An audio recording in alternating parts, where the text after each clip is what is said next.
Quickly, I will touch upon the regulations in our country. This is the Water Act, Water Prevention and Control of Pollution Act 1974, and Air Prevention and Control of Pollution Act 1981, and the EP Act 1986, and the National Green Tribunal 2010.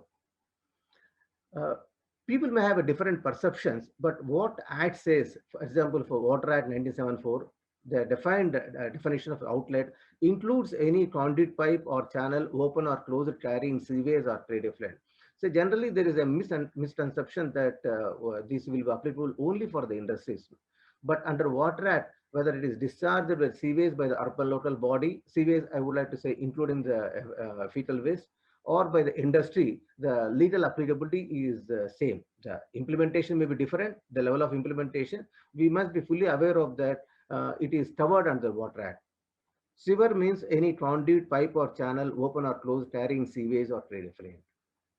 And this is a very important section 25. This is very strictly implemented in the industries, so, but it may emerge the same for the for the STPs also. Subject to the provisions of this section, no person shall, without the previous consent of the state board, establish or take any steps to establish any industry, operation, or process, or any treatment or disposal system. It clearly says any treatment. It doesn't say the industrial trade effluents. It says the sewage also. So the fetal waste management treatment system, we need to go take the permit from the section 20 under section 25 of the Water Act. And also the violation, the section 44 says it's a very clear what is the seriousness of the violation, what is the punishment. And also it doesn't differentiate whether the private or the public sector or the government officer. It clearly defines offenses by the government department also applicable. Of course, they have defined what is meant by government department and who is responsible for this. Similarly, Air Act. Yeah.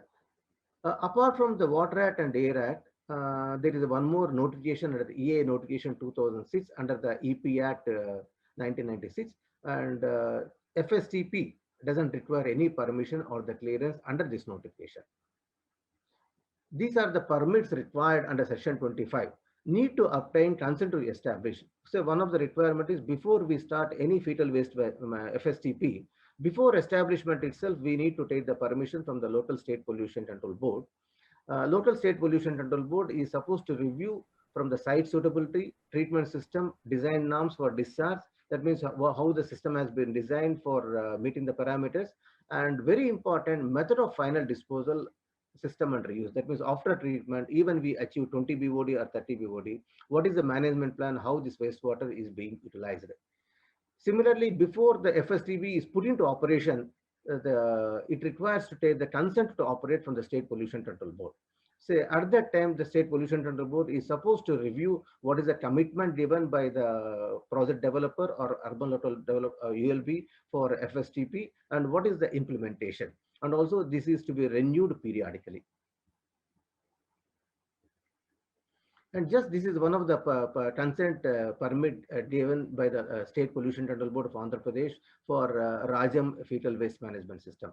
So you can see apart from the standards notified under the EP Act, what I shared earlier slide, they have stipulated one more parameter, that is the Helminthex. So what I want to say is State Pollution Control Board have the power to stipulate stringent or more parameters also than notified under the EP Act. They have the powers there. With reference to site selection for fetal waste FSTPs, there are no notified standards, but there are some sort of standards notified under, notified by the different state pollution control board from different perceptions. For example, AP Pollution Control Board has notified any activity, the industry or the anything want to establish, they have defined certain guidelines. So it is better, for example, if it is a minimum 100 meters from the national highway, 50 meters from the state highway, and 25 meters from the village roads, etc. So it is better the project developer or the urban local body to consult the local state pollution control board to understand what are the specific local requirements. Similarly, for the solid waste disposal, some siting guidelines has been given under the solid waste management rules 2016. So in the absence of the specific guidelines for the FSTPs, we may consider these guidelines while selecting the site to the extent feasible. And just I would like to emphasize once again, Central Pollution Control Board also clearly mentioned the need to take by all the urban local bodies to take the consent for operation and consent for establishment for the treatment plants. So again, I repeat, if it is STP or FSTP, it's the same thing, the same from the PCB point of view. And standards for the treated fecal waste, they have not notified, but some standards has been notified if we want to use the end product as a compost under the solid waste management rules. So until there is a specific standards, probably this can be considered as a guidance. As we will be giving all the presentation slides, I will not, I'm not spending more on this. And also, if you can see how the state PCBs are categorizing the fecal waste management, we may feel that we are treating the unregulated, but at the same time, the unregulated has to be done in a very in a structured way.